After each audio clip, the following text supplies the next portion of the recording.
Hello, नमस्कार, राम राम प्यारे साथियों, कैसे हो आप सभी लोग। उम्मीद है कि आप सभी लोग अच्छे होंगे और अपनी तैयारी में लगे हुए होंगे। तो जैसा कि आप लोग को पता है कि अपनी एस्टेट की प्रीवियस ईयर क्वेश्चन पेपर की सीरीज चली हुई है ना। आप लोग को पता है कि एस्टेट में हर बार क्वेश्चन रिपीट होते ही होते हैं या उससे रिलेटेड क्वेश्चन आते हैं थोड़ा बहुत हेर फेर करके। तो अभी हम वही कर रहे हैं और आपको वीडियो लास्ट तक देखनी है। बहुत सारे कंसेप्ट आपके क्लियर होने वाले हैं इस वीडियो में, ठीक है। तो ध्यान से देखना है, हर एक क्वेश्चन को समझना है। तो चलिए करते हैं स्टार्ट। देखिए अपना क्या कहता है, 16 क्वेश्चन देखते हैं अपना ना।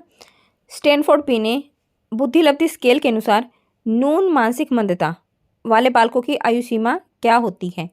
देखिए 70 से नीचे जिसका भी आईक्यू होगा उसको न्यून मानसिक मंदता वाला बच्चा बोला जाएगा, कि उसकी जो मानसिक स्थिति है वो क्या है, न्यून है, कम है, ठीक है। बेशक से आगे उनको अलग अलग कैटेगरियों में और डिवाइड कर दिया जाए, लेकिन 70 से नीचे चाहे जितने भी ग्रुप हैं सबको क्या बोला जाएगा कि हाँ उनके अंदर जो मानसिक जो स्थिति है उनकी वो थोड़ी सी मंद है, कम है, ठीक है। तो अब अपने आते हैं ऑप्शन पर। देखिए 70 से नीचे देखते कौन कौन से हैं। फर्स्ट ऑप्शन है 52 से 67, ये भी 70 से नीचे हैं। 36 से 51, ये भी 70 से नीचे हैं। 20 से 35, ये भी 70 से नीचे हैं। और 20 से नीचे ये तो है 70 से नीचे। तो भाई ये क्वेश्चन हो गया चैलेंजिंग, ठीक है। इसका कोई भी आंसर क्या ठीक नहीं है। अब इसको थोड़ा सा क्वेश्चन को डिस्कस कर लेते हैं। देखिए स्टैनफोर्ड बी ने बुद्धिलब्धि स्केल, आपको पता होगा पहली बार बीने ने क्या किया था, बुद्धि को नापने की कोशिश की थी। और बुद्धि को कैसे नापा था, इन्होंने कहा था कि बुद्धि को नापना है तो किसी की क्या है, मेंटल एज, किसी की मानसिक उम्र का पता लगा लो। वो मानसिक उम्र का कैसे पता लगेगा, आपको साइड में पिक्चर दिख भी रही होगी। उन्होंने क्या किया था, अलग अलग तरीके के क्वेश्चन से बना लिए थे, ठीक है। कि जैसे 3 साल के बच्चों के लिए अलग टाइप के क्वेश्चन, 4 साल के, 5 साल के। मेनली उन्होंने क्या किया था, 3 साल से लेके 13 साल के बच्चों के लिए क्या बनाए थे, अपने अलग अलग टेस्ट बनाए थे। इसमें जनरली क्वेश्चन होते थे, जैसे 3 साल के बच्चों का अगर देखा जाए तो मतलब वेयर इज योर नोज, ठीक है, वेयर इज योर माउथ, इस तरीके से क्वेश्चन होते थे। सिंपल सिंपल थे क्वेश्चन। 4 साल के बच्चों के 4 साल की उम्र के हिसाब से क्वेश्चन होते थे। तो इस तरीके से क्वेश्चन होते थे, आपको साइड में पिक दिख भी रही होगी, ठीक है। बिना स्केल की मैं यहाँ पर पिक्चर लगा देती हूँ कि ऐसे ऐसे इसमें मतलब ये क्वेश्चन इस टाइप के होते थे। अब क्या था वहाँ पर, ये हो गया, ठीक है, उन्होंने देख लिया। अब ये स्केल बनाने की जरूरत ही क्यों हुई, ये जो बीने थे इन्होंने स्केल बनाया ही क्यों था। उन्होंने इसलिए बनाया था कि क्या हो गया था, फ्रांस में उन हर एक बच्चे का स्कूल में जाना कंपलसरी है। अब वहाँ पर क्या थे, कुछ बच्चे स्कूल में जाते थे, अच्छा करते थे, समझ में भी आता था, कुछ बच्चों को समझ में नहीं आता था, कुछ बच्चे तो बिल्कुल ऐसे ही बैठे ही रहते थे। तो वहाँ पर क्या ये क्वेश्चन अराइज हो गया कि कैसे सब बच्चों को कैसे इक्वल पढ़ाएं।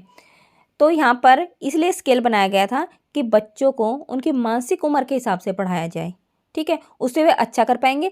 जिसकी मानसिक एज, मेंटल एज अच्छी है उनको जल्दी करा दोगे तो जल्दी कैच कर लेंगे, लेकिन जिनकी क्या मेंटल एज थोड़ी सी कम है तो उन पे क्या है, थोड़ी सी प्रैक्टिस की ज़रूरत है। इसलिए ये बनाने की ज़रूरत पड़ी थी, ठीक है। इसमें और कितनी कुछ हिस्ट्री नहीं है। आपको पता है कब 1905 में बनाया था बिने ने, अपने शिष्य, इनका शिष्य था कौन, साइमन था। अपने शिष्य साइमन के साथ मिलकर 1905 में इन्होंने मेंटल एज को नापने के लिए, यानी कि बुद्धि को नापने के लिए ये टेस्ट बना दिया था।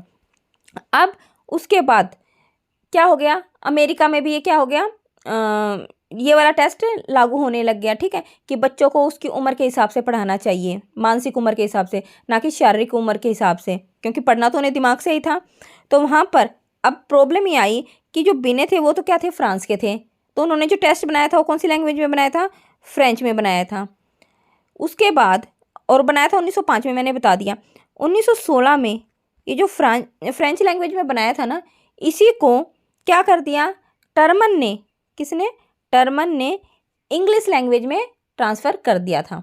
और इसलिए इनका जो नाम था इनके स्केल का क्या पड़ गया, स्टैनफोर्ड बिने। स्टैनफोर्ड क्यों, क्योंकि वहाँ पे जो यूनिवर्सिटी थी जहाँ पर टर्मन काम करते थे, पढ़ाते थे, वो स्टैनफोर्ड यूनिवर्सिटी थी, तो उन्होंने अपनी यूनिवर्सिटी का नाम लिखा, ठीक है। और बिने क्योंकि जो बेसिक बनाया तो बिने ने था ना, तो इसलिए दोनों का मिक्स पे नाम पड़ गया स्टैनफोर्ड बिने आईक्यू टेस्ट। क्लियर है। तो मेरे ख्याल से यहाँ तक आपको आया होगा समझ में। अब यहाँ पर देखिए आईक्यू आप लोग को पता है कैसे, अब वहाँ पर ये जैसे क्वेश्चन बनाते थे बिने, जिस बच्चे के जितने भी मार्क्स आते थे उसके हिसाब से देखते थे कि हाँ इस बच्चे की मेंटल एज इतनी है, इस बच्चे की मेंटल एज इतनी है। तो ऐसे कैटेगरी डिवाइड कर दी। क्या, कैसे कैटेगरी डिवाइड कर दी कि जैसे होता है ना हमारे पेपर में कि क्या होता है 40 वाला बच्चा पास होता है जिसके 40 नंबर आते हैं, ऐसे इन्होंने अपना नॉर्मल से मार्क्स रख दिए। क्या कि 90 से 110 वाले को तो रखो नॉर्मल कैटेगरी में कि भाई हाँ ये नॉर्मल सी इसकी क्या है, बुद्धि लब्धि है, ठीक है, नॉर्मल सी इसकी मानसिक आयु है। उसके बाद थोड़ा सा और नीचे जाएंगे 80 से लेकर 90 तक, तो उस पर थोड़ी सी मेहनत की जरूरत होगी बच्चे पर। और नीचे जाएंगे 70 से नीचे जाएंगे तो वह क्या है, बिल्कुल न्यून मानसिक मंदता वाले आ जाएंगे, ठीक है, उनको उन पर बहुत ज़्यादा ध्यान देने की जरूरत होगी, मतलब ये तो बहुत ही स्लो काम करेंगे, ठीक है। उसके बाद आपकी बात की कि भाई कुछ बच्चे तो बहुत इंटेलिजेंट होते हैं, ठीक है, तो ऐसे ही जैसे 120 130 जो 140 की जो IQ वाला था, इसको इन्होंने बोला था गिफ्टेड बच्चा, कि ऐसे बच्चे तो गिफ्टेड बच्चे होते हैं, वो बहुत जल्दी कुछ अलग काम करते हैं, ठीक है, और बहुत जल्दी चीज़ों को कैच भी कर लेते हैं, ठीक है। जैसे आपके आइंस्टाइन थे, आइंस्टाइन की IQ कितनी बताई गई है, 160 थी आइंस्टाइन की IQ, लगभग 160 के करीब बताई गई है, ठीक है। तो मेरे ख्याल से ये कि थोड़ा सा मैंने यहाँ पर कंसेप्ट भी कई सारे आपके क्लियर कर दिए हैं और ये मैंने बता ही दिया है कि न्यून मानसिक मंदता वाला बच्चा क्या होता है, ठीक है। अब अगला क्वेश्चन देखते हैं। नेक्स्ट क्वेश्चन अपना क्या कहता है, खेल के प्रत्याशित सिद्धांत के प्रतिपादक कौन थे, who was the propounder of anticipatory theory of play. देखिए जो खेल के प्रत्याशित सिद्धांत के प्रतिपादक थे वो कौन थे, कार्ल ग्रूस थे, ठीक है। इन्होंने जो अपनी बुक थी द प्ले ऑफ मैन, कौन सी थी, द प्ले ऑफ मैन, और एक इन्होंने लिखी थी द प्ले ऑफ एनिमल, यहाँ पे मैन की जगह पर क्या था, एनिमल था, इनकी 2 बुक थी, उसमें इन्होंने खेल के प्रत्याशित सिद्धांत का जिक्र किया था। देखिए ग्रूस ने क्या कहा था कि किसी भी चीज़ को ना आप एक गेम की तरह लो, अगर आपको कोई भी चीज़, कोई भी प्रॉब्लम सोल्व करनी है या आपको कोई चीज़ सीखनी है तो आप उसको एक खेल की तरह लो, टास्क की तरह लो। जैसे प्लेयर खेलते हैं ना एक टास्क लेकर, वैसे ही हमें अपने प्रॉब्लम को या अगर हमें कोई चीज़ सीखनी है उसको एक टास्क की तरह करना चाहिए। सिंपल सी इसकी थ्योरी थी और कुछ भी नहीं था इसमें, मेरे ख्याल से आया होगा समझिए। तो जो 17 का जो आंसर होगा वो क्या होगा, फर्स्ट होगा। अब बाकी को डिस्कस कर लेते हैं फटाफट से।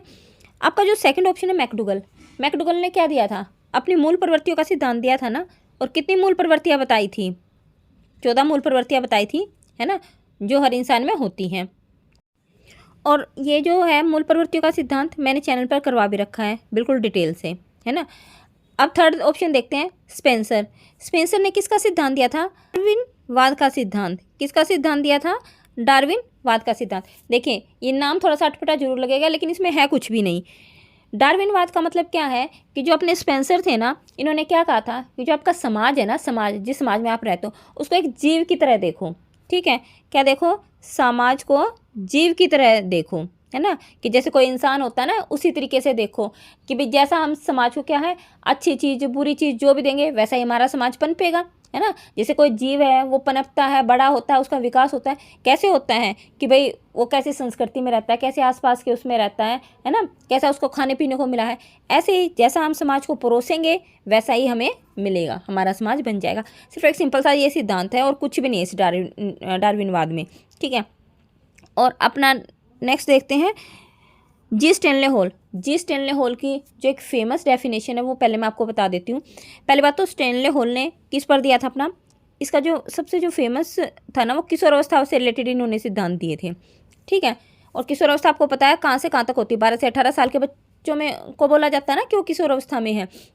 इन्होंने किशोरावस्था से रिलेटेड एक बात कही थी, क्या कि जो किशोरावस्था है ना वो आंधी, किसका, किशोरावस्था जो है आंधी, तूफान, दबाव, ठीक है, की अवस्था है। ये बहुत ही इम्पोर्टेंट कोट था स्टैनले हॉल का। किशोरावस्था को इन्होंने क्या बोला था, आंधी, तूफान, दबाव की अवस्था बोला था। मेरे ख्याल से आया होगा समझ में, और इस क्वेश्चन से भी आपको समझ में आ गया होगा कि खेल के प्रत्याशी सिद्धांत के प्रतिपादक कौन थे, ग्रूस थे, ठीक है। साथ ही साथ मैंने ये बाकी की भी थ्योरी आपको करवा दी है। अगला क्वेश्चन देखिए, नेक्स्ट क्वेश्चन अपना क्या कहता है, निम्नलिखित में से कौन सा एक आदतों की विशेषता के संदर्भ में गलत है, out of the following which one is the wrong statement in context of characteristics of habits. देखिए यहाँ पर जो है हैबिट, हैबिट हम किसको बोलते हैं, हैबिट एक तरीके क्या है, टेंडेंसी है, एक तरीके का क्या है, व्यवहार है जिसको हम बिना सोचे समझे अपने आप करते रहते हैं, है ना, जो हमारा लगातार रूटीन में होता रहता है। ठीक है, सबकी अपनी अपनी हैबिट होती है। किसी को पढ़ना पसंद है, किसी को लिखना पसंद है, किसी को खेलना पसंद है, सबकी हैबिट है ना एक तरीके से। किसी को क्या है, चाय अच्छी लगती है, चाय पीने की हैबिट होती है किसी को। ठीक है, तो ये क्या है, हैबिट है कि वे सारी चीज़ें जो हम बिना सोचे समझे ऑटोमेटिक करते रहते हैं, वो सारी चीज़ें हमारी किस में आती हैं, हैबिट में आती हैं। अब हैबिट से रिलेटेड देखिए, पहला बात, हैबिट है जो आदत है विशेष स्थिति के लिए स्वतः प्रतिक्रिया है। Habit is automatic response to specific situation. बिल्कुल, जो आदत है ना, जो एक अगर विशेष स्थिति आती है ना, उसके लिए ऑटोमेटिक क्या होती है, रिस्पॉन्स करती है। देखिए, अगर किसी की आदत है गुस्सा करने की, कईयों का नेचर होता है ना बात बात पे गुस्सा करता है, तो जब कोई विशेष स्थिति ऐसी हो गई कि जहाँ पर एकदम से थोड़ा सा गर्मा गर्मी या लड़ाई का माहौल हो गया, तो जिसकी जैसी आदत होती है वो वैसे एकदम से क्या करेगा, वहाँ पर गुस्सा हो जाएगा। तो विशेष स्थिति में एकदम से वहाँ पर क्या उसका रिस्पॉन्स निकलेगा, रिएक्शन निकलेगा, क्या एकदम से वो गुस्सा हो जाएगा। ठीक है, तो फर्स्ट ऑप्शन हो गया बिल्कुल ठीक। सेकंड, आदत वंशानुक्रम से हासिल की जाती है।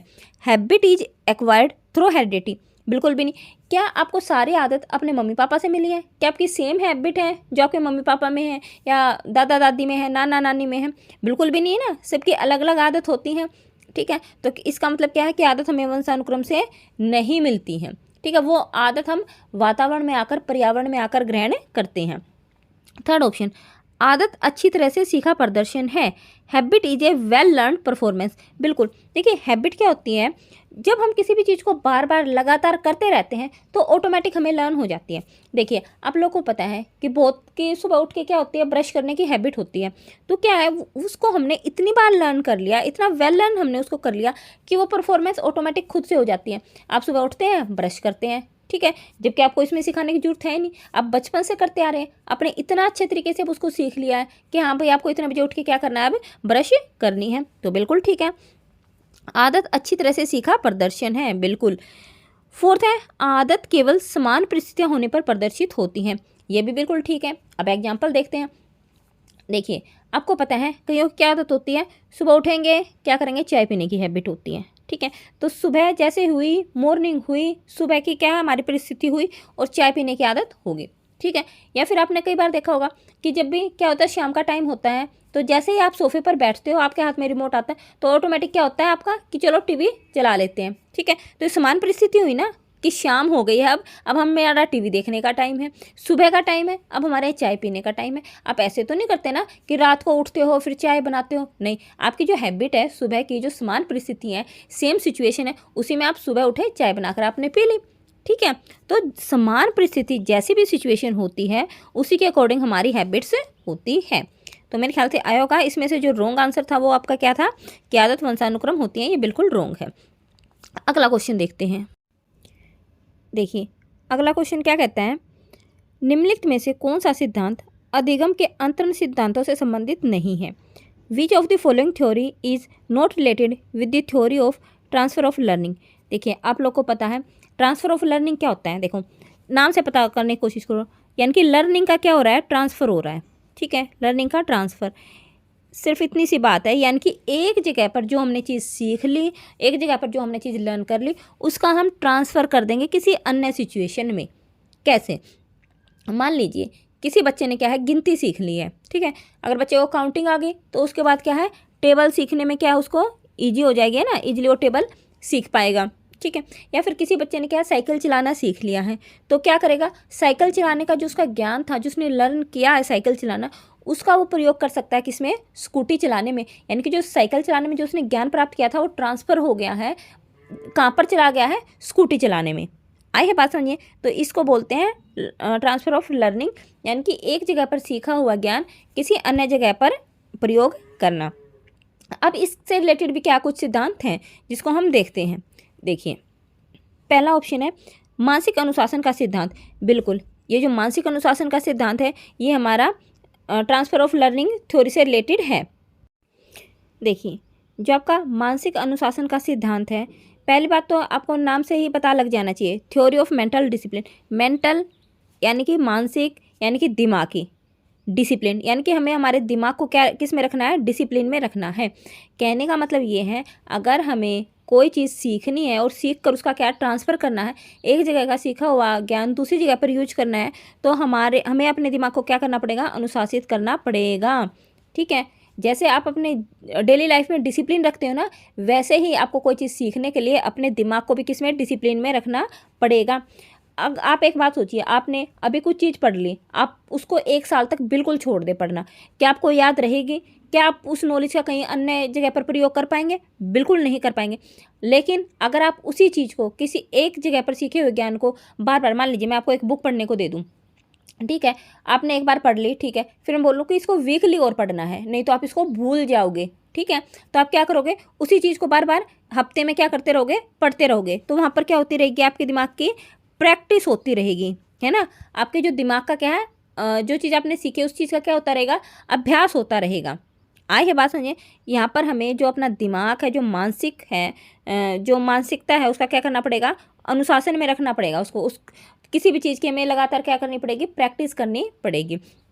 सपोज कीजिए आप अपने मन को क्या शांत रखना चाहते हैं, तो आप एक दिन में तो अपने मन को शांत नहीं रख पाएंगे, है ना। आप क्या करोगे, धीरे धीरे क्या करोगे, डेली मेडिटेशन करोगे, आधा घंटा आधा घंटा। आप डेली अपने दिमाग को किस में रखोगे, अनुशासन में रखोगे, तो एक सिचुएशन ऐसी आ जाएगी जब आप क्या होगा, आपका मन अनुशासित हो जाएगा, शांत हो जाएगा।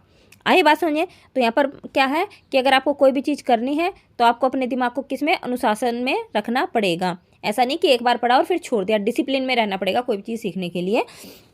सेकंड है रटन स्मृति का सिद्धांत। देखिए, देखो ये ना सारी चीज़ें है ना आपके ना नाम से ही रिलेटेड होंगी। जैसे ये है आपका रटन स्मृति का सिद्धांत, यानी कि थ्योरी ऑफ रोट मेमोरी। क्या होती है, कोई चीज़ रटना, ठीक है, कोई चीज़ आप क्या कर रहे हो, बार बार रट रहे हो, ठीक है। इसको हम क्या है, थ्योरी ऑफ ट्रांसफर में हम इसको नहीं काउंट करते हैं, रटन स्मृति को, रटने को हम सीखने के अंतरण में शामिल नहीं करते हैं।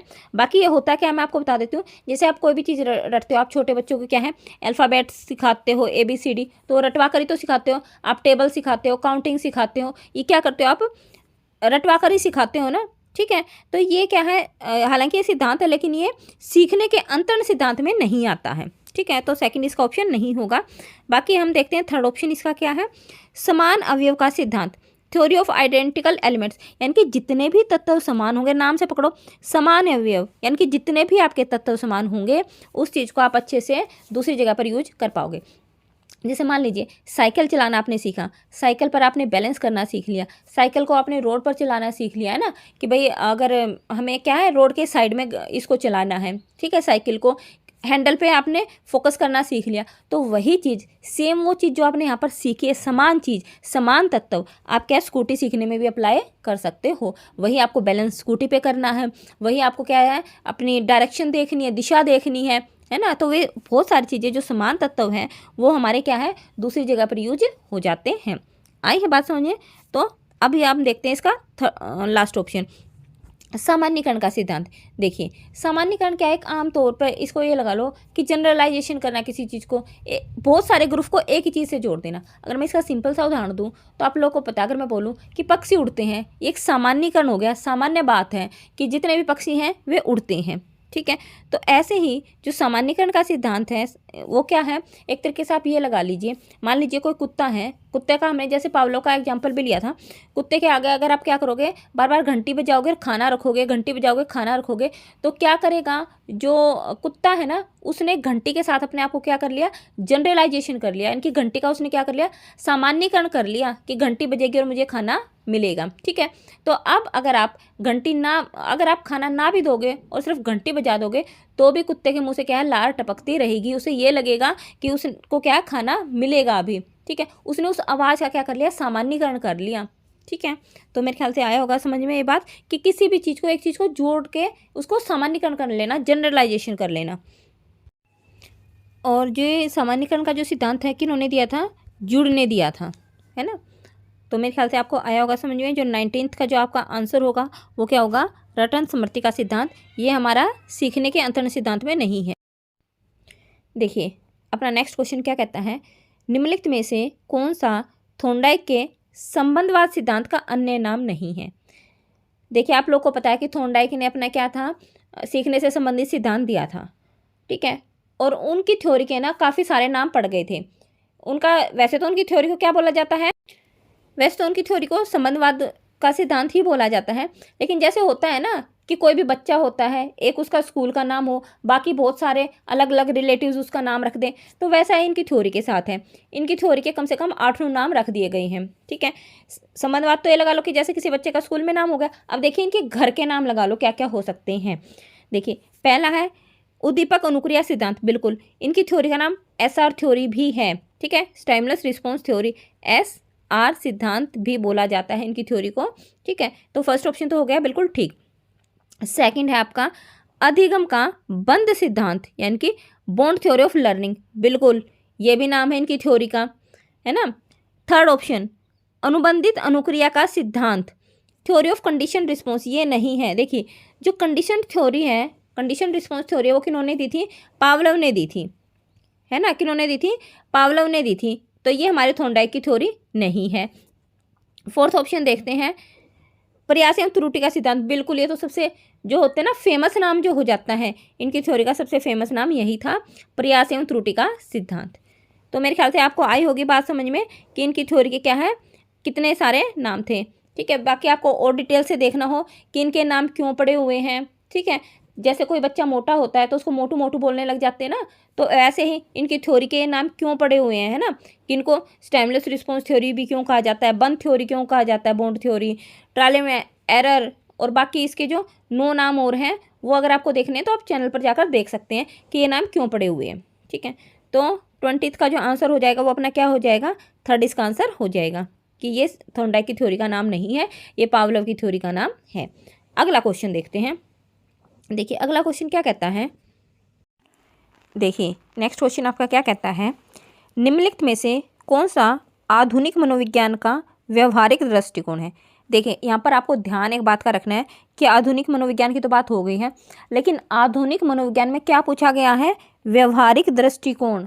व्यवहारिक दृष्टिकोण क्या होता है कि हमें व्यवहार का अध्ययन करना है, मनुष्यों के व्यवहार का अध्ययन करना है। ठीक है, इसलिए इसका नाम व्यवहारिक पड़ा हुआ है। ठीक है ना, व्यवहारिक का मतलब व्यवहार से रिलेटेड ना, कि कोई भी इंसान है वो कैसे बिहेव करता है। ठीक है, तो या फिर जानवरों पर भी आप इसको अप्लाई कर सकते हैं, जैसे बहुत सारे साइकोलॉजिस्ट क्या करते हैं, जानवरों पर भी इसको शोध के रूप में प्रयोग करते हैं। ठीक है, तो यहाँ से नाम आपको व्यवहारिक दृष्टिकोण पे ध्यान रखना है। तो देखते हैं इसको इंग्लिश में और देखते हैं, विच of the following is behavioural perspectives of modern psychology. ठीक है, पहली बात खुले व्यवहार पर ध्यान केंद्रित करना, फोकस ऑन ओवर्ट बिहेवियर। देखिए अगर हम किसी भी इंसान का बिहेवियर जानना है तो 2 तरीके होते हैं, या तो हम क्या करें उसको ओवर्ट रूप में देखें, ओवर्ट यानी कि खुले, या प्रकट, प्रकट यानी कि जो हमारे सामने है उस व्यवहार को देखें। अभी एग्जाम्पल से समझाऊंगी तो आपको समझ में आएगा कि मैं क्या बताना चाह रही हूँ। अगर हमें किसी के व्यवहार का अध्ययन करना है तो 2 तरीकों से हम कर सकते हैं, या तो उसके व्यवहार को बिल्कुल आंखों से देख के, सामने देख के, प्रकट रूप में देख के, या फिर गुप्त रूप में। 2 तरीके के तो व्यवहार होते हैं। देखिए प्रकट रूप में क्या होता है, अगर कोई इंसान है वो स्माइल कर रहा है तो उसकी स्माइल हमें सामने से दिख रही है ना, कि उसका व्यवहार क्या है, वो इस बात पर स्माइल कर रहा है। ठीक है, अगर किसी इंसान को क्या किसी बात पर गुस्सा आ रहा है तो क्या चिल्ला रहा है, तो हम उसको देख पा रहे हैं, सुन पा रहे हैं, है ना, वो व्यवहार हमारे सामने हो रहा है, तो इसको तो बोलते हैं प्रकट व्यवहार। एक होता है गुप्त। गुप्त व्यवहार क्या होता है, देखिए बहुत सारी इमोशंस क्या होती हैं अंदर के अंदर दबा ली जाती है ना, छिपा ली जाती हैं। ठीक है, जैसे मान लो कोई किसी को क्या है प्रेम करता है तो कुछ इमोशंस अंदर के अंदर छिपा लेता है, हर एक बात क्या प्रकट नहीं करता। या कईयों को क्या होता है गुस्सा भी आ जाता है, वो अंदर अंदर क्या कर लेता है, छुपा लेता है। तो प्रकट तो जो हमें बिल्कुल सामने से दिख जाता है किसी इंसान का व्यवहार, और गुप्त, गुप्त यानी कि हमने उसको क्या गुप्त कर लिया है, जो हमारा व्यवहार उसको गुप्त कर लिया है। तो 2 तरीके से हम व्यवहार का अध्ययन कर सकते हैं। तो पहला जो ऑप्शन है खुले व्यवहार पर ध्यान केंद्रित करना, बिल्कुल फोकस ऑन ओवर्ट बिहेवियर, ये मैंने आपको बता दिया। ओवर्ट बिहेवियर यानी कि जो सामने हमें व्यवहार दिख रहा है। अगर आपका ना देखिए कोई इंसान चल भी रहा है ना, वॉकिंग भी कर रहा है, हाथों को भी घुमा रहा है, वो भी उसका व्यवहार ही माना जाता है, और वो व्यवहार हमें क्या कर रहा है, दिख रहा है। ठीक है, तो फर्स्ट तो आपका ऑप्शन हो गया बिल्कुल राइट। सेकंड संज्ञानात्मक क्रियाओं पर ध्यान केंद्रित करना, बिल्कुल भी नहीं, हमें यहाँ पर व्यवहार पर ध्यान देना है। हमारा यहाँ पर मानसिक रूप से संज्ञानात्मक क्रियाओं पर ध्यान देना कोई जरूरी नहीं है। ठीक है, क्वेश्चन के अकॉर्डिंग बता रही हूँ मैं। थर्ड जैविक घटनाओं पर ध्यान केंद्रित करना, focus on the biological events, बिल्कुल भी नहीं, जो आपके बायोलॉजिकल इवेंट्स हैं ठीक है उस पर ध्यान देना कोई जरूरी नहीं है। और जो आपके जो बायोलॉजिकल इवेंट्स होते हैं वो जनरली किससे जुड़े होते हैं? देखिए, जैविक जो घटनाएं होती हैं, जो जीवों की घटनाएं होती हैं, जीवों का विकास कैसे होता है, या जीवों से रिलेटेड जो भी घटनाएं हैं उसको हम बोलते हैं जैविक घटनाएं, या जैविक घटनाओं पर केंद्रित नहीं होता है ये। ठीक है, तो थर्ड भी रॉन्ग हो गया। पुरुष पूर्वाग्रह की आलोचना पर केंद्रित, यानी कि लोगों को ज़्यादा महत्व देना। जनरली जो मेल होते हैं, है ना, पुरुष जो होते हैं, उनको क्या करना, ज़्यादा अपर बताना, ज़्यादा अच्छा बताना। ठीक है, इसकी आलोचना करना बिल्कुल भी नहीं, इसका तो काम है ही नहीं, क्योंकि हम यहाँ पर बात कर रहे हैं आधुनिक मनोविज्ञान का व्यवहारिक दृष्टिकोण की। व्यवहारिक दृष्टिकोण का एक सिंपल सा फंडा ये है कि वे मनुष्यों के या पशुओं के व्यवहार का अध्ययन करना। ठीक है, और इससे रिलेटेड जो हमारा आंसर होगा वो क्या होगा, फर्स्ट होगा, क्योंकि इसी में हम व्यवहार पर अध्ययन कर रहे हैं। ठीक है, तो मेरे ख्याल से आया होगा 21 का फर्स्ट आंसर। ठीक है, अगला क्वेश्चन देखते हैं। देखिए, नेक्स्ट क्वेश्चन अपना क्या कहता है, निम्नलिखित में से कौन सा एक मूल प्रवृत्तियों की विशेषताओं के संदर्भ में गलत है? Out of the following which one is the wrong statement in context of characteristics of insects. देखिए, जो मूल प्रवृत्तियां हैं ना, मैं आपको बता दूं, आप लोग को पता भी होगा कि मूल प्रवृत्तियां क्या होती है। हर एक इंसान कुछ ना कुछ प्रवृत्तियों के साथ पैदा होता है। हर एक इंसान के कुछ ना कुछ क्या होती है, इंस्टिंक्ट होती है, कुछ ना कुछ प्रवृत्तियों के साथ इंसान पैदा होता है। जैसे आपने देखा होगा कि जब बच्चा पैदा होता है तो पैदा होते ही क्या करता है, रोना शुरू करता है, तो उसकी एक प्रवृत्ति है ना। ठीक है, तो जो रोना है वो क्या है, मूल प्रवृत्ति है। तो और मैकडुगल जी ने ऐसी 14 प्रवृत्तियों का जिक्र किया है। ठीक है ना, मैकडुगल ने क्या किया था, मूल प्रवृत्तियों पर अपना अनुसंधान किया था, और तकरीबन 14 अब उन्होंने मूल प्रवृत्तियां बताई थी कि हर एक इंसान के अंदर ये 14 तो प्रवृत्ति होती ही होती हैं। अब इस प्रवृत्ति में क्या है, गुस्सा होना, ईर्ष्या होना, रोना, ये सारा इसके अंदर आता है। अब हम इससे रिलेटेड क्या करते हैं, देखते हैं कि मूल प्रवृत्तियों के बारे में क्या ठीक है क्या नहीं है। ठीक है, तो देखिए, पहला जो ऑप्शन है, मूल प्रवृत्ति जन्मजात होती हैं। बिल्कुल, मूल प्रवृत्ति जब आप जन्म लेते हो तभी से होती है ना। मैंने अभी बताया कि जो बच्चा पैदा होते ही रोना शुरू हो जाता है तो जन्मजाति तो हुई ना। ठीक है, इसमें कुछ सिखाया नहीं आपने, बच्चा पैदा होता है ऑटोमेटिक रोना शुरू कर देता है, तो जन्मजात हो गई। मूल प्रवृत्ति बहुत शक्तिशाली होती है, इंस्टिंक्ट इज वेरी पावरफुल। बिल्कुल, देखिए, अगर आप में मोटिवेशन का गुण आ जाए ना, अभिप्रेरणा का, ठीक है, तो वो क्या है, शक्तिशाली भी हो जाती है। आपकी कोई भी मूल प्रवृत्ति है क्या, वो स्ट्रॉन्ग भी हो सकती है, पावरफुल हो सकती है। थर्ड है, मूल प्रवृत्ति अल्पकालिक होती हैं, इंस्टिंक्ट इज इफिमरल नहीं। देखिए, जो मूल प्रवृत्ति है ना, वो हर एक इंसान के अंदर जीवन पर्यंत चलती ही रहती है, जीवन पर्यंत रहती हैं। ठीक है, ऐसा नहीं, हाँ हो सकता है वो प्रकट कभी कभी हो सकती है, वो व्यवहार में हमारे सामने कभी कभी आ सकती है। ठीक है, लेकिन ऐसा नहीं, वो बहुत थोड़े टाइम के लिए होती है। जैसे सिचुएशन होती है तो ऑटोमेटिक क्या बाहर आ जाती है मूल प्रवृत्ति, जैसे रोना हो गया, हंसना हो गया। ठीक है ना, तो सिचुएशन के अकॉर्डिंग क्या है, अपने आप प्रकट हो जाती है। ठीक है, तो ये थोड़े टाइम के लिए नहीं होती, बल्कि ये क्या है, लंबे टाइम के लिए होती है, एक तरीके से लगा लो जीवन भर के लिए ही होती हैं। ठीक है, वो हाँ प्रकट कभी कभी होती हैं। तो ये थर्ड ऑप्शन आपका क्या हो गया, रॉन्ग हो गया मूल प्रवृत्तियों के बारे में। और फोर्थ है, मूल प्रवृत्ति मनोशारीरिक स्वभाव है। बिल्कुल, जो इंस्टिंक्ट इज साइकोफिजिकल डिस्पोजिशन, जो आपके मन, जो मूल प्रवृत्तियाँ होती है ना, वो आपके मन से और शरीर से रिलेटेड होती हैं। बिल्कुल, ये जो मूल प्रवृत्तियाँ हमारे, अब देखिए, आपको किसी से ईर्ष्या है तो मन की ही तो ईर्ष्या है ना। ठीक है, तो मन से भी रिलेटेड है आपकी मूल प्रवृत्तियाँ, और उसका इफेक्ट आपके शरीर पर भी पड़ता है, तो हो गई ना ये मनोशारीरिक स्वभाव की। बिल्कुल, तो जो इसका आंसर होगा वो क्या होगा, जो मूल प्रवृत्तियों के बारे में गलत कथन है वो आपका आंसर हो जाएगा थर्ड। अगला क्वेश्चन देखते हैं।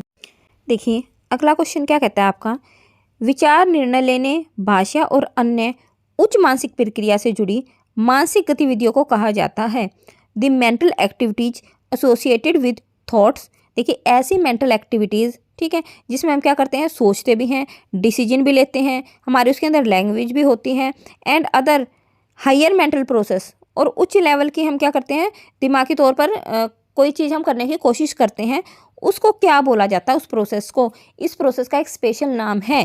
ठीक है, बताइए क्या नाम है, कि जो हम मानसिक रूप से जो भी कार्य करते हैं, ठीक है, चाहे उसमें मानसिक कार्य में चाहे कोई भी हो, जितने यहाँ पर बताए गए हैं, तो उसको क्या बोला जाता है, उस प्रोसेस को। फर्स्ट ऑप्शन है दृश्य चित्र। बिल्कुल भी नहीं, दृश्य चित्र क्या होता है, आपको कोई जो पिक्चर दिखा दी जाए, है ना, जो देखने की पिक्चर होती है, मैं आपको एप्पल की पिक्चर दिखा दूँ, किसी भी चीज़ की पिक्चर है ना, तो ये तो बिल्कुल भी नहीं होगा। सेकंड आपका कॉग्निशन है ना, बिल्कुल, ये जो संज्ञान है ना, कॉग्निशन, ठीक है, या हम इसको क्या बोल सकते हैं, संज्ञानात्मक, ठीक है ना, क्या बोल सकते हैं इसको, संज्ञानात्मक बोल दो या कोग्निशन बोल दो इंग्लिश में, ठीक है, या खाली संज्ञान बोल दो।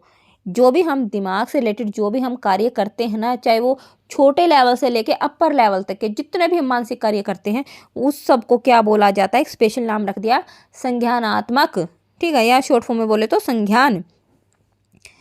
तो मेरे ख्याल से आपको आया होगा समझे। थर्ड ऑप्शन आपका कंसेप्ट, नहीं, कंसेप्ट एक बहुत छोटी सी टर्म हो गई, संज्ञानात्मक तो एक बड़ा वर्ड हो गया, इसमें तो सारी ही चीज़ें सम्मिलित हो गई। कंसेप्ट में तो क्या है, हम किसी भी प्रॉब्लम को सोल्व करने के लिए जो हम कंसेप्ट यूज करते हैं, ये बहुत एक छोटी टर्म हो गई, ठीक है, तो बिल्कुल भी नहीं, कंसेप्ट भी नहीं। और प्रस्ताव या साधा है, प्रपोजिशन बिल्कुल भी नहीं। प्रस्ताव क्या होता है, देखिए जो हम किसी के सामने कुछ प्रपोजल रखते हैं, है ना, किसी भी चीज़ का प्रस्ताव रखते हैं कि भाई आप ऐसा कर लीजिए, आप हमारी ये कंडीशन मान लीजिए, ठीक है, तो हम किसी भी चीज़ का प्रस्ताव सामने रख सकते हैं, है ना, तो बिल्कुल भी नहीं, ये भी हमारी क्या है, मानसिक क्रिया नहीं ली जाएगी। तो मैंने बता दिया कि ये जो हायर लेवल की थिंकिंग की बात हो रही है, तो यहाँ पर इसका मतलब क्या हो गया, संज्ञान, यानी कि 23 का जो आपका ऑप्शन होगा वो क्या होगा, सेकंड आपका आंसर राइट होगा। देखिए नेक्स्ट क्वेश्चन क्या कहता है आपका, निम्नलिखित में से कौन सा कथन असत्य है, which of the following is the false statement. अधिगम से रिलेटेड आपको 4 स्टेटमेंट दी गई हैं और आपको बताना है इनमें से कौन सा गलत है और कौन सा ठीक है, ठीक है। फर्स्ट है, अधिगम एक प्रक्रिया है न कि उत्पाद, learning is a process not a product. देखिए प्रोसेस किसको बोलते हैं, जो भी कोई काम आप स्टेप बाय स्टेप करते हो तो प्रोसेस कहलाती है। जैसे मान लीजिए आप सपोज करो खाना ही बना रहे हो, तो आप क्या करोगे, पहले प्याज काटोगे, टमाटर काटोगे, फिर उनको क्या करोगे, छोंक लगाओगे, उनका सब्जी काटोगे, वो डालोगे, फिर ठीक है, फिर उसको पकाओगे, तो क्या एक प्रोसेस हो रही है ना, आपको डायरेक्ट प्रोडक्ट नहीं मिल रहा है ना, आपको डायरेक्ट पकी पकाई सब्जी नहीं मिल रही है, आप क्या स्टेप बाय स्टेप कर रहे हो का। तो ऐसे ही आपकी लर्निंग होती है, लर्निंग भी आपको एकदम से सारी थोड़ी ना नॉलेज हो जाएगी, आप लर्निंग भी क्या करते हो, स्टेप बाय स्टेप करते रहते हो। सेकंड ऑप्शन आपका देखते हैं, तो फर्स्ट तो हो गया बिल्कुल ठीक, अधिगम प्रक्रिया सदैव उद्देश्यपूर्ण होती है, बिल्कुल। लर्निंग जो होती है हमेशा पर्पजफुल होती है, जहाँ पर कोई भी पर्पज नहीं होता वहाँ पे कोई भी लर्निंग नहीं मानी जाती। अब वो पर्पज अच्छा भी हो सकता है, बुरा भी हो सकता है, ये एक अलग बात है, लेकिन लर्निंग जहाँ पर होगी वहाँ पर आपका कुछ ना कुछ उद्देश्य होना ही होना चाहिए। थर्ड ऑप्शन देखते हैं, अधिगम का क्षेत्र व्यापक है, area of learning is broader. बिल्कुल, देखिए अधिगम का क्षेत्र बहुत बड़ा है, आप सिर्फ स्कूल में जाते हो, वहाँ से लर्न करते हो, सीखते हो, उसी को अधिगम नहीं बोला जाता। लर्निंग आप कहीं से भी कर सकते हो, आप कहीं से कुछ भी सीख सकते हो, घर से सीख सकते हो, यार दोस्तों के पास से सीख सकते हो, स्कूल में सीख सकते हो, आस पड़ोस से कहीं से कुछ भी सीखने को मिल सकता है ना, तो इसका क्षेत्र हो गया ना बहुत बड़ा, व्यापक। फोर्थ देखते हैं, मूल प्रवृत्ति एवं प्रतिक्षेप क्रियाओं के द्वारा होने वाले व्यवहार के परिवर्तन भी अधिगम माने जाते हैं। Behaviour changes through instincts and reflex actions are also considered as learning. देखिए बताइए, मूल प्रवृत्तियाँ और जो आपके प्रतिक्षेप क्रिया यानी कि जो रिफ्लेक्स एक्शन होते हैं, क्या वो भी हमारे अधिगम में माने जाते हैं? बिल्कुल भी नहीं। देखिए एक ये पहले भी एक क्वेश्चन आ रखा है जो आपके मैच्योरिटी से रिलेटेड, समझ रहे हो, परिपक्वता या मूल प्रवृत्ति या जो आपके रिफ्लेक्स एक्शन से जो भी चेंजेस होते हैं वो कभी भी हमारी लर्निंग में नहीं आते हैं। अब ये होते क्या है इनको समझते हैं। मैच्योरिटी तो आप देखिए, मान लीजिए मुर्गी ने अंडा दिया, अब वो क्या हो जाएगा, ऑटोमेटिक नेचुरली थोड़ी टाइम के बाद वो अंडे में से क्या चूजे निकलने शुरू हो जाएंगे, ठीक है। किसी भी जानवर का बच्चा है, वो धीरे धीरे पैदा होने के बाद धीरे धीरे चलना स्टार्ट कर देता है, तो ये सारे मैच्योरिटी के लक्षण हैं। अब उसने चलना शुरू कर दिया, ठीक है, जानवर के बच्चे ने, तो ये क्या है, मैच्योरिटी का लक्षण है, इसमें उसने कुछ नहीं सीखा, ये नेचुरली है, ये ऑटोमेटिक उसको सीखने को मिल गया, ठीक है। तो मैच्योरिटी से अगर कोई चीज़ हम सीख रही हैं, या जैसे आप ह्यूमन बीइंग के बच्चे को ही देख लो कि आप 3-4 साल के 2-2.5 साल के बाद बोलना शुरू कर देते हो, 1.5-2 साल के बाद चलना शुरू कर देते हो, तो क्या मैच्योरिटी के लक्षण है, ये ऑटोमेटिक आपको नेचर से मिलते हैं। ऐसे ही मूल प्रवृत्ति जो है वो आप जन्मजात लेकर पैदा होते हो। मूल प्रवृत्ति पता है ना, मूल प्रवृत्ति किसको कहते हैं, जैसे मान लीजिए हम हर एक इंसान को भूख लगती है, प्यास लगती है, क्रोध आता है ना, और कामुकता है, ये सारे मूल प्रवृत्ति में आते हैं। ये जन्मजात लेकर पैदा होते हैं, इससे हमें कुछ भी नहीं सीखना इनमें। अगर आपको भूख लग रही तो उसमें क्या सीखना है, कुछ भी नहीं सीखना है। आपको भूख लग रही तो नॉर्मली आपको खाना चाहिए ही चाहिए, प्यास लग रही तो पानी पीना चाहिए ही चाहिए, ठीक है। तो जो मूल प्रवृत्तियाँ हैं उसमें हम कुछ नहीं सीखते हैं। जो चीज़ हमें नेचुरली मिल जाती है ना, नेचर ने हमें दे दी और वो काम हमें करने पड़े, ठीक है, वो कभी भी सीखने में काउंट नहीं होते हैं। दूसरा है रिफ्लेक्स एक्शन। रिफ्लेक्स एक्शन होता है जो थोड़े टाइम के लिए हो, क्षण भर के लिए हो। जैसे मान लीजिए कोई बच्चा है, वो जलती हुई लो को हाथ लगा लेता है, तो बिना सोचे समझे जैसे ही उसका हाथ लो पे लगेगा एकदम से पीछे हटा लेगा बिना सोचे समझे, है ना। तो उसको बोलते हैं रिफ्लेक्स एक्शन, जो कुछ टाइम के लिए हो जाता है, ठीक है। उसमें आपका इतना दिमाग काम नहीं करता, इतनी सूझबूझ काम नहीं करती रिफ्लेक्स एक्शन में, आप एकदम से वो काम कर देते हो। कई बार ऐसी सिचुएशन आ जाती है कि क्रोध आ जाता है इंसान को, है ना, तो क्या होता है, क्षण भर के लिए होता है, तो वो भी क्या है, रिफ्लेक्स एक्शन, कि कुछ टाइम के लिए हुआ फिर बाद में आप नॉर्मल हो गए। तो ये सारी चीज़ें हमारी सीखने में नहीं आती हैं, ठीक है। तो मेरे ख्याल से आपको आया होगा समझ में कि जो ये है मूल प्रवृत्ति एवं प्रतिक्षेप क्रिया, ये हमारे व्यवहार में जो परिवर्तन लाती हैं उसको हम अधिगम नहीं बोलते हैं, ठीक है। तो इसलिए मैंने कहीं पर करवा भी रखा आपको, एक क्वेश्चन में आया था कि अधिगम क्या होता है, अपेक्षाकृत स्थायी परिवर्तन बोला जाता है, इसलिए अधिगम की डेफिनेशन ही यही है। यानी कि अपेक्षाकृत स्थायी का मतलब जैसे गुस्से में आप थोड़े टाइम के लिए हो जाते हो ना, ठीक है, आपके स्थायी लक्षण नहीं है, अस्थायी लक्षण है, ठीक है, तो वो भी आपके सीखने में काउंट नहीं होते हैं, है ना। प्रतिक्षेप क्रिया नहीं होती है काउंट, और ऐसे जो आपकी मूल प्रवृत्तियां हैं वो भी काउंट नहीं होती हैं। तो मेरे ख्याल से आ गया होगा, फोर्थ इसका आंसर होगा 24 का। अगला क्वेश्चन देखते हैं। चलिए अपना नेक्स्ट क्वेश्चन देखते हैं। निम्नलिखित में से कौन सा जेपी गिलफोर्ड द्वारा प्रदत्त बुद्धि के त्रिविमीय प्रारूप के एक घटक, यहाँ पर घटक की बात हो रही, कौन से घटक की विषय वस्तु का प्रकार नहीं है। Which of the following is not the type of one of the component content under 3 dimensional model of intellect given by J P Guilford. देखिए इस क्वेश्चन को करते हैं, हर बार जो गिलफोर्ड की थ्योरी ना उसमें से क्वेश्चन आते ही आते हैं। देखिए जो गिलफोर्ड थे उन्होंने कौन सी थ्योरी दी थी, बुद्धि से रिलेटेड थ्योरी दी थी। उनकी थ्योरी का क्या नाम था, 3D बोल दो, 3 डायमेंशनल बोल दो, जैसे यहाँ पर फुल फॉर्म लिखी हुई होगी ना, ये इधर 3 डायमेंशनल बोल दो, शॉर्ट फॉर्म में ऐसे 3D लिखा हुआ भी आ सकता है, हिंदी में त्रिविमीय बोल दो, त्रिआवामीय भी लिखा हुआ आ सकता है, आवाम, ठीक है। तो इस तरीके से क्या है, ये इसके नाम है, ठीक है। अब इसका ये नाम पड़ा है क्यों, इसको 3D बोला ही क्यों जाता है, त्रिविमा। इसका मतलब क्या है, देखिए जो बुद्धि है ना वो कार्य करती है ना, वो 3 तरीकों से कार्य करती है। पहली बात, गिलफोर्ड ने कहा कि अगर हमें किसी चीज़ पर बुद्धि लगानी है तो पहले वो चीज़ तो लो, किस चीज़ पर बुद्धि लगानी है, कंटेंट तो होना चाहिए ना आपके पास, विषय वस्तु तो होनी चाहिए ना। तो कंटेंट आपको मिल गया, भाई हमें इस चीज़ पर बुद्धि लगानी है, ठीक है। अब कंटेंट मिल गया, हिंदी में बोलूँ तो इसको बोलते हैं विषय वस्तु, है ना, विषय वस्तु, कि हाँ भाई इसके ऊपर आपको दिमाग लगाना है, और ये विषय वस्तु से ये क्वेश्चन पूछा गया है, ठीक है।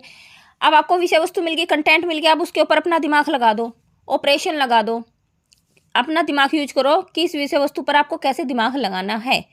जब आपको दिमाग लगाओगे, ऑपरेशन करोगे, हिंदी में ऑपरेशन को बोलते हैं संक्रिया, आपने उस पर दिमाग लगाया तो क्या निकला आपके पास, प्रोडक्ट निकल गया ना, कुछ उत्पाद निकला, ठीक है। तो इसको कॉप की फॉर्म में भी याद कर सकते हैं, COP, कॉप का मतलब पुलिस होता है ना, ठीक है। तो इसको COP की फॉर्म में आप याद कर सकते हो। क्या कहा था गिलफोर्ड ने कि क्या है, 3 क्या होते हैं, डायमेंशन होती हैं बुद्धि की, कौन कौन सी, पहले आपके पास कुछ कंटेंट होना चाहिए, कंटेंट मिल गया, उसके ऊपर दिमाग लगाएंगे, ऑपरेशन लगाएंगे, आपने ऑपरेशन लगा दिया, ठीक है, फिर आपके पास क्या, प्रोडक्ट निकल के आ गया। अब इसके भी आगे उन्होंने और भी टुकड़े किए हैं जो अगर समझोगे तो बहुत ईजी हैं, रटोगे तो बहुत मुश्किल हैं, ठीक है। अब देखो, अब यहाँ पर कंटेंट के बारे में पूछा गया तो हम कंटेंट के बारे में ही डिस्कस करेंगे। कंटेंट के इन्होंने बताए थे, आगे जाके अलग से 5 घटक बोल दो, ठीक है, तत्व बोल दो, कुछ भी बोल दो। ऑपरेशन के भी इन्होंने कितने बताए थे, 5, बहुत ईजी हैं, बताऊंगी तो आराम से समझ में आ जाएगा। और प्रोडक्ट के इन्होंने बताए थे 6, ठीक है। बाद में अभी हम कंटेंट का जब डिस्कस करेंगे तो ये 5 ही आगे चल के 4 में कन्वर्ट हो गई थी, ठीक है। तो सबसे पहले हम C वाला उठा लें, कंटेंट वाला। देखिए आपको कंटेंट मैं देती हूँ, कंटेंट विषय वस्तु, अब मेरी मर्जी मैं आपको कैसे भी दे सकती हूँ। हो सकता है मैं आपको सुनने से रिलेटेड दे दूँ, आपको ऐसा कंटेंट दे दूँ जिसमें आपको सुनना पड़े, ठीक है, ऑडियो। हो सकता है मैं देखने वाला दे दूँ, विजुअल आपको दे दूँ कि आपको देख के उस पर दिमाग लगाना पड़े, ठीक है। हो सकता है मैं सिंबल की फॉर्म में आपको दे दूं, चिन्हों के फॉर्म में दे दूं, ठीक है, 3 हो गए।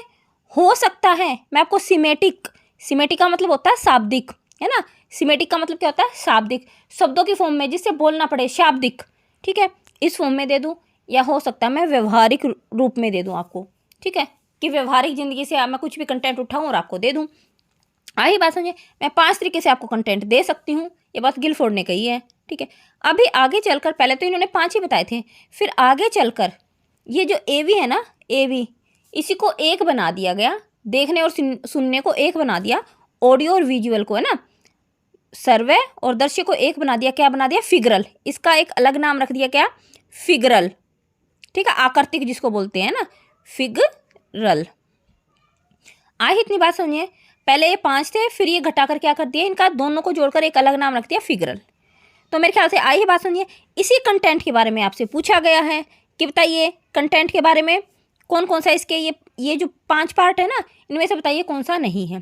तो यहाँ से अब बात आ गई समझ में। अब 5 की जगह मैंने 4 कर दिया, कौन कौन सा, फिगरल, ठीक है, SSB लिख दूँ अब मैं इनको। अब देखते हैं कौन सा ठीक है कौन सा गलत है। देखिए पहला फिगरल लिखा मैंने, है ना, ऑडियो और विजुअल को जोड़ के। उसके बाद क्या आया था, सिमेटिक आ गया था, शाब्दिक जिसको बोलते हैं, साइंस से रिलेटेड सांकेतिक आ गया था, और एक हमारा व्यवहारिक आ गया था। ये 4 हो गए ना। देखो फर्स्ट ऑप्शन फिगरल, अभी मैंने बताया फिगरल आकृतिक, है ना, आकृति से रिलेटेड। दूसरा मैंने बताया था सिंबल से रिलेटेड, सिंबॉलिक, ये रहा तीसरे नंबर पर। फोर्थ मैंने बोला बिहेवियरिक, ठीक है, व्यवहार से रिलेटेड, ये भी रहा बिल्कुल। लेकिन देखो मैंने इस वाले सिस्टम की कहीं पे बात नहीं की, है ना, इस वाले सिस्टम की कहीं पे बात नहीं की, क्योंकि ये जो ऐसे, इसका मतलब क्या है, ऐसे सिमेटिक है, शाब्दिक, ठीक है। लेकिन सिस्टम का इसमें कहीं पे भी मैंने जिक्र नहीं किया। सिस्टम का और कंटेंट का कोई आपस में लेन देन नहीं है ना। तो इसलिए जो आपका आंसर होगा वो क्या हो जाएगा, सिस्टम आपका आंसर हो जाएगा, ठीक है। तो आगे भी ऑपरेशन है और जो प्रोडक्ट है उनको भी समझाऊंगी। लेकिन क्या है, अभी ये क्वेश्चन थोड़ा बड़ा हो गया है, 6 मिनट का यहीं पे हो गया क्वेश्चन, आगे समझाऊंगी तो थोड़ा बड़ा हो जाएगा। तो आप इसको क्या है चैनल पर जाकर देख लेना, मैंने डिटेल से समझा रखा है, ठीक है। तो यहाँ पर बस मैंने इतना ही कंटेंट का ही समझाया है। तो मेरे ख्याल से 25 का आपको आंसर आ गया होगा। क्या आएगा, सेकंड प्रणाली या सिस्टम, इसको इंग्लिश में बोल दे। अगला क्वेश्चन देखते हैं। देखिए अगला क्वेश्चन देखते हैं क्या कहता है, निम्नलिखित में से कौन सा स्मृति के तत्वों का सही तार्किक क्रम है। Which of the following is the correct logical order of elements of memory. देखिए जो आप कोई चीज़ याद करते हो, ठीक है, याद करने में कौन सा क्रम होता है। देखिए याद करने के लिए क्या होना चाहिए, पहले तो आपको कुछ क्या सिखाना पड़ेगा। कोई चीज़ सीखोगे तभी तो कोई चीज़ याद हो पाएगी, ठीक है। तो सबसे पहले तो आपको क्या करना पड़ेगा, लर्निंग करनी पड़ेगी। अब आपने कोई चीज़ सीख ली, लर्न कर ली, उसके बाद लर्न करने के बाद आपने वो दिमाग में बिठा ली, है ना, आपने वो चीज़ सीख ली, उसके बाद आपने दिमाग में बिठा ली, रिटेन कर ली, ठीक है। जब आपको ज़रूरत हुई तो आप उसको क्या यूज भी कर सकते हो, है ना, दोबारा से याद कर सकते हो, पुनः स्मरण कर सकते हो, है ना। जब जरूरत होगी तब आप उसको रिकॉल कर लोगे दिमाग में। जब भी आपको सिचुएशन ऐसी लगी ना कि उस जो आपने सीखी हुई चीज़ है उसकी ज़रूरत है, आप वहाँ पर यूज कर सकते हो। और लास्ट में धीरे धीरे क्या होता है, जैसे जैसे टाइम चला जाता है तो हमारी जो सीखी हुई चीज़ है वो क्या होती है, हम थोड़ी थोड़ी भूल जाते हैं। लेकिन कभी कभी ऐसी सिचुएशन आती है कि वही सेम चीज़ सामने आ जाए तो हम क्या करते हैं, उसको रिकॉग्नाइज कर लेते हैं, पहचान लेते हैं कि हाँ ऐसा हमने कहीं पे देखा था, ऐसा हमने कहीं पे पढ़ा था, या ऐसा हमने कहीं पे सुना था। ऐसा होता है ना। पहले आप कोई चीज़ सीखते हो, सीख के आप दिमाग में बिठाते हो, दिमाग में बिठाने के बाद अगर आपको बोला जाए कि हाँ भाई बताओ आपने क्या सीखा, आप फटाफट से सुना दोगे कि मैंने ये सीखा। फिर कुछ टाइम के बाद वो चीज़ें क्या थोड़ी धुंधली धुंधली सी हो जाती है। लेकिन क्या होता है, कई बार जब आप कोई चीज़ देखते हो तो एकदम से आपके दिमाग में ये होता है कि नहीं ये मैंने कहीं पे देखी थी। आप कोई इंसान है जो बहुत टाइम के बाद मिला है उसको भी आप पहचान सकते हो, है ना, रिकॉग्नाइज कर सकते हो। तो मेरे ख्याल से आया समझिए, ये आपका पैटर्न होता है स्मृति का। पहले लर्न करो, लर्न करने के बाद क्या करो, रिटेन करो, रिटेन करने के बाद क्या करो, उसको फिर से याद कर सकते हो, आप सुना सकते हो, रिकॉल कर सकते हो, और लास्ट में आप टाइम हो गया है तो उसको पहचान भी सकते हो, है ना, एकदम से। ऐसा नहीं कि आप बिल्कुल ही क्लियर भूल जाओगे। तो मेरे ख्याल से आ गया है समझ में। तो देखिए इसका कौन सा ऑप्शन ठीक है।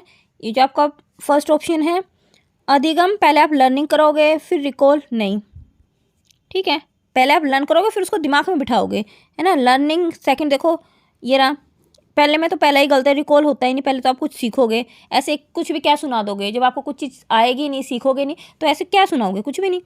थर्ड देखते हैं, पहले आप अधिगम करोगे, ठीक है, कोई चीज़ लर्न करोगे, फिर आप क्या पुनः स्मरण करोगे, फिर इसको पहचानोगे, और फिर नहीं, पहले आप कोई चीज़ सीखोगे फिर दिमाग में बिठाओगे ना। तो रिटेन तो सबसे लास्ट में आया है, तो थर्ड ऑप्शन भी गलत है। तो इसमें फोर्थ देखते हैं, पहले आपने कोई चीज़ लर्न की, फिर दिमाग में बिठाई, रिटेन की, ठीक है, फिर जरूरत पड़ने पर आपने सुना दिया कि भाई हाँ ये चीज़ थी, और फिर कभी आपको जरूरत पड़ी कुछ टाइम के बाद आप उसको रिकॉग्नाइज भी कर सकते हो। बिल्कुल, ये फोर्थ आपका जो ऑप्शन है वो बिल्कुल ही ठीक होगा। देखिए नेक्स्ट क्वेश्चन आपका क्या कहता है, सृजनशीलता के पोषण एवं संवर्धन के लिए मस्तिष्क उद्वेलन विधि का प्रतिपादन किसने किया? Who propounded brain storming method? Brain storming की यहाँ पर बात हो रही है, for fostering and boosting creativity. देखिए जो आपको क्रिएटिविटी है ना, उसको क्या करना है, फोस्टर करना है, उसको पोषण करना है, ठीक है, उसको बढ़ाना है, ठीक है। तो बताइए इसमें जो सृजनात्मकता से रिलेटेड जो मस्तिष्क उद्वेलन विधि थी वो किन्होंने दी थी? देखिए ये जो ब्रेन स्टॉर्मिंग बोल दो या मस्तिष्क उद्वेलन विधि, ये हमारी दी थी ओसबर्न ने, ठीक है। ये थर्ड आपका ऑप्शन बिल्कुल राइट हो जाएगा। अब ये चीज़ होती क्या है, आपको नाम से ही पता लग जाना चाहिए, ब्रेन स्टॉर्मिंग, ब्रेन में तूफान आना, ब्रेन स्टॉर्म होना। अब कैसा तूफान आएगा? तूफान आएगा अगर आपको क्रिएटिविटी कुछ करनी है। कोई क्रिएटिविटी का मतलब तो आप समझते हो, कोई किसी भी नई चीज़ को बनाना है ना, कुछ अलग बनाना, नया बनाना, जो यूनिक हो सबसे वो बनाना। तो ऐसा काम करने के लिए आप क्या करोगे, आपके दिमाग में बहुत सारे आइडिया आने चाहिए ना। तो यहाँ पर तूफान किसका आएगा दिमाग में, ब्रेन में किसका स्टॉर्म आएगा, किसका तूफान आएगा, आइडियाज़ का, है ना। बहुत सारे आइडियाज़ का एकदम से तूफान सा आएगा, और जो तूफान आएगा उस इतने सारे आइडिया का, उसको हम अपनी क्रिएटिविटी पर लगाएंगे, जिससे हमारी क्रिएटिविटी क्या होगी, अच्छी होगी, क्रिएटिविटी का पोषण होगा, उसका संवर्धन, यानी कि क्रिएटिविटी बढ़ेगी। आएगी बात समझिए। तो ब्रेन स्टॉर्मिंग क्या होती है कि जो आपके दिमाग में बहुत सारे अलग अलग अलग फटाफट से आइडिया आते हैं ना, उनको बोलते हैं ब्रेन स्टॉर्मिंग। बहुत सारे आइडियाज़ का, विचारों का तूफान। तो 27th का आंसर क्या हो जाएगा, थर्ड आंसर हो जाएगा। अगला क्वेश्चन देखते हैं। देखिए अगला क्वेश्चन क्या कहता है, निम्नलिखित में से कौन सा दबी हुई भावनात्मक ऊर्जा को निकालने का सही तरीका नहीं है? Which one of the following is not correct way of releasing pent up emotional energy? देखिए जो किसी भी इंसान के अंदर इमोशंस हैं, एक तरीके से ये लगा लो, इमोशंस को निकालने का तरीका नहीं है। 3 तरीके दे रखे हैं जो ठीक होंगे इमोशंस को निकालने का, और एक तरीका है कि वो जो दबी हुई इमोशंस होती किसी भी इंसान की, वो निकालने का तरीका नहीं है।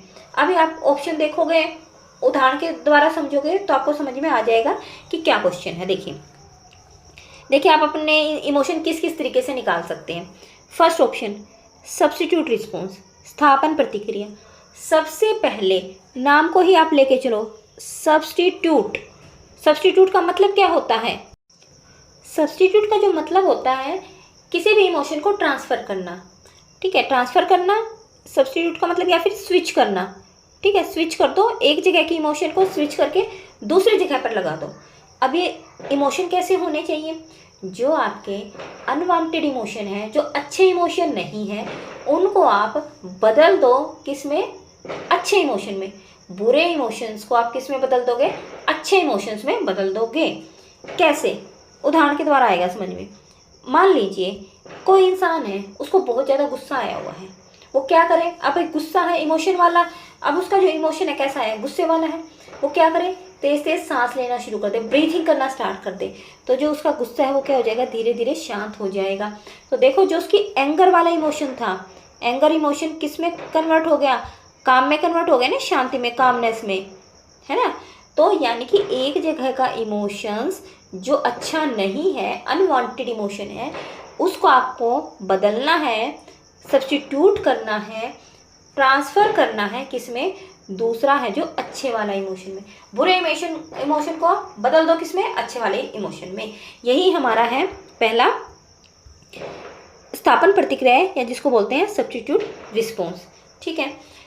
या दूसरा अगर मैं एग्जांपल लूँ, मान लीजिए किसी इंसान को स्मोकिंग की लत है, तो क्या करे, जब भी उसको स्मोकिंग का मन करे तो वॉकिंग के लिए जा सकता है, या फिर च्युइंगम खा सकता है, ठीक है, या उस टाइम पर जूस पी सकता है, ताकि जो उसकी जो लत है स्मोकिंग की, वो उस चीज़ को भूल जाएगा। अगर वॉकिंग करेगा तो धीरे धीरे भूल जाएगा जो फिजिकल एक्टिविटी करेगा, ठीक है। तो एक जो उसका बुरा लत थी या बुरा इमोशंस था, वो किस में कन्वर्ट करना है, अच्छे वाले इमोशन में कन्वर्ट करना है। मेरे ख्याल से आ गया होगा यहाँ तक आपको बात समझ। देखिए नेक्स्ट क्वेश्चन करते हैं अपना। निम्नलिखित में से मन का कौन सा स्तर पूर्णतः सुखदायी और सुख प्राप्ति के अनुसिद्धांतों द्वारा निर्देशित होता है। Which of the following structure of mind directed according to hedonistic and pleasure principle. बताइए जो कौन सा ऐसा सिद्धांत दिया गया है जिसमें कौन से सिद्धांत में पूर्णतः सुखदायी और सुख प्राप्त करने की बात कही गई है। देखिए जो अपने फ्रायड थे ना, सिगमंड फ्रायड जिसका पूरा नाम था, उन्होंने सुखदायी और सुख प्राप्ति के सिद्धांत की बात की थी। देखिए जो यहाँ पर थोड़ा सा इसको डिस्कस कर लेते हैं। जो फ्रायड के सिद्धांत का नाम था, क्या नाम था, मनोविश्लेषणात्मक सिद्धांत था, ठीक है, मन का विश्लेषण करना, ठीक है। तो इन्होंने क्या कहा कि कोई भी आदमी होता है ना, कोई भी जो आदमी है उनकी 3 तरीके की पर्सनैलिटी हो सकती है। पहला तो हो सकता है किसी की पर्सनैलिटी में इड हो, दूसरा हो सकता है किसी की पर्सनैलिटी में ईगो हो, या हो सकता है सुपर ईगो। 3 पर्सनैलिटी होती हैं किसी भी, कोई भी इंसान है, इन तीनों में से एक पर्सनैलिटी किसी के पास हो सकती है, या हो सकती है 2 भी या तीनों भी हो सकती हैं किसी के पास, ठीक है। तो मेन कहने का मतलब ये है कि कोई भी इंसान है उसमें ये पर्सनैलिटी होती हैं, एक भी हो सकती है, 2 इकट्ठी भी हो सकती है और तीनों भी हो सकती हैं। अब इनका मतलब देखते हैं। देखिए इड क्या होती है, सिर्फ एग्जाम्पल से आपको समझ में आ जाएगा। इड होती है छोटे बच्चों में, यानी कि जिद करना, जो उनको चीज़ अच्छी लगती है वही लेना, जिस चीज़ में उनको खुशी मिलती है वही करना, ठीक है। मान लीजिए उसका चॉकलेट का मन है बच्चे का, तो जिद पकड़ ली, चाहिए तो चाहिए, अभी चाहिए, है ना, तो उसको बोलते हैं इड। ईगो, अब बच्चा, ईगो में क्या होता है, बच्चा थोड़ा सा बड़ा हो गया मान लो, अब उसको क्या अच्छे बुरे का थोड़ा ज्ञान होना स्टार्ट हो गया है कि हाँ नहीं अभी चॉकलेट नहीं मिल सकती क्योंकि क्या है अभी दुकान बंद हो गई है, ठीक है। तो अब यहाँ पर वो निर्णय कर लेगा कि नहीं जिद नहीं करना है, यहाँ पर ऐसे भी काम चल सकता है, यानी कि यहाँ पर थोड़ा सा बच्चा समझदार हो जाता है। और मोस्टली जो ह्यूमन बींग होते हैं ना, उनमें ईगो का ही फैक्टर सबसे ज़्यादा होता है, ठीक है। थर्ड है आपका सुपर ईगो। सुपर ईगो नैतिकता से रिलेटेड, मोरलिटी से रिलेटेड आ जाता है, ठीक है। यानी कि आप यहाँ पर अच्छे बुरे का बिल्कुल अच्छे से ध्यान रखना शुरू करोगे और यहाँ पर आप में नैतिकता का गुण बहुत ज़्यादा हो जाएगा, है ना। तो मेरे ख्याल से ये तीनों आपको समझ में आई होगी। ईड यानी कि एक तरीके से बच्चा प्रवृत्ति, ईगो यानी कि आप थोड़ा सोच समझ के कर लोगे, और सुपर ईगो बिल्कुल आप नैतिकता की तरफ अग्रसर हो जाओगे। तो ये 3 चीज़ें यहाँ पर इन्होंने बताई थी सिगमंड फ्रायड ने। तो देखते हैं क्वेश्चन के अकॉर्डिंग क्या है। क्वेश्चन के अकॉर्डिंग क्या है कि आपको सुख चाहिए, पूर्णतः सुख, ठीक है, पूर्णतः सुख और सुख प्राप्ति चाहिए। तो बताइए फ्रायड के कौन सी नियम में था, तो हमने अभी तो बात की इड में था, है ना। हिंदी में बोले तो इदम था, इंग्लिश में बोले तो इड था, है ना। और तो जो आपका 29 का जो आंसर हो जाएगा वो आपका क्या हो जाएगा, फर्स्ट आपका आंसर हो जाएगा, ठीक है। 13th क्वेश्चन देखते हैं। मनोविश्लेषणात्मक विधि के जनक कौन थे। अभी हमने बात की मनोविश्लेषणात्मक विधि के जनक कौन थे, सिगमंड फ्रायड थे ना, तो ये आपका थर्ड आंसर इसका राइट हो जाएगा। तो मेरे ख्याल से आपको समझ में आया होगा। अगर फिर भी कोई क्वेश्चन समझ में नहीं आया तो आप कमेंट सेक्शन में लिख देना, मैं दोबारा बता दूंगी।